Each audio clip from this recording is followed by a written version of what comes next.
Hello everybody, welcome to our 5-minute daily devotionals. This is a series of short videos sharing some thoughts on a passage from our Moravian daily text readings.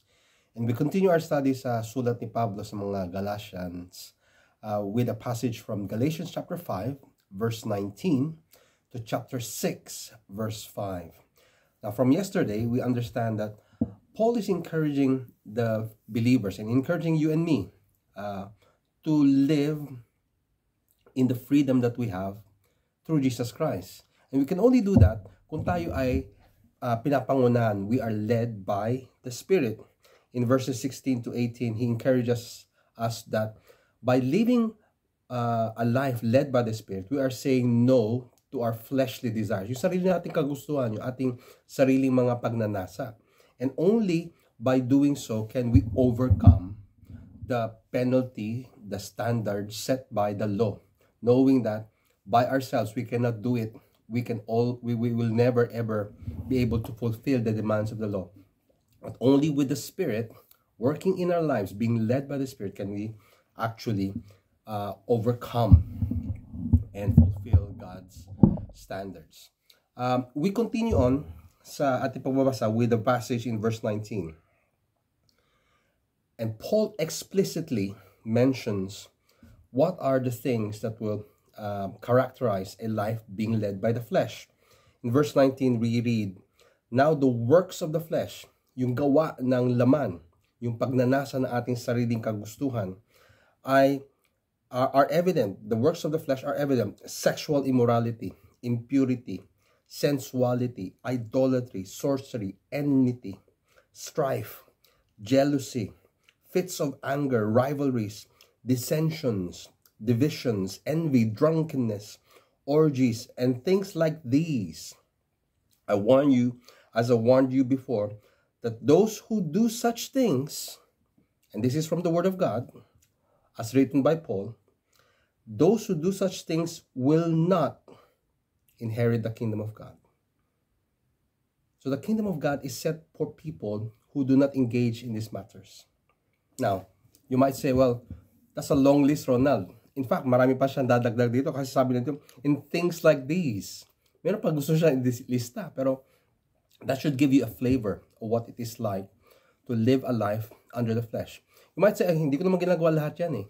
But you only need to do one for you to be considered somebody who is at risk of missing out sa kaharian ng Diyos, the kingdom of God. Now, Paul encourages us in the next part of his letter by saying, but the fruit of the Spirit, if you and I are being led by the Spirit, if we submit, magpapasakop tayo sa pangunguna ng banal na Espiritu, these are the things that will be evident. Ito yung makikita natin. Ito yung bunga, resulta ng ating pagpapasakop sa pangunguna ng banal na Espiritu. The fruit of the Spirit is love, joy, peace, patience, kindness, goodness, faithfulness, gentleness, self-control. And against these things, there is no law. What am I saying here? What is Paul trying to say here?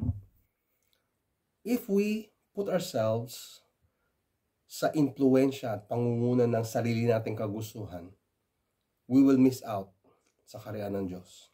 But if we allow the Holy Spirit to lead us, eto mga bagay, the fruit of the Spirit will be evident. Yung pagmamahal, yung joy, the peace, and all of those things will be seen in our lives. People will see it. We don't have to showcase it.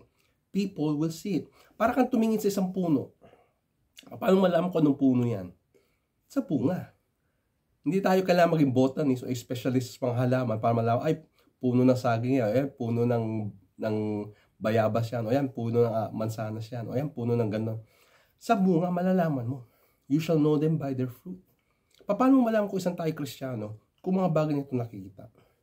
Love, joy, peace, kindness, goodness, gentleness. We must ask ourselves, Lord God, am I submitting myself sa pangunguna ng banal na Espiritu? If so, dapat makita sa aking buhay. Love, joy, peace, patience, kindness, goodness. All of these things, the fruit of the Spirit. People will know that we follow Christ if they see the fruit of us submitting to the leading of the Holy Spirit. My prayer is that we would be denying our old flesh. Yung lumang pagkatao natin, yung lumang Ronald, say no to that, because that will disqualify you from the kingdom of God. But let the Holy Spirit lead us on. And let that fruit of the Spirit be evident in us. People will see that we are children of God because we are being led by His Spirit. Love, joy, peace, kindness, goodness, patience, self-control. All of these things will be seen. Not because we are showcasing it, natin pinapamukha sa tao, pero nakikita nila sa ating buhay. I pray that we will be a people called by God, led by the Spirit, bearing the fruit of God's Holy Spirit. May God bless you as you live out and follow God's word.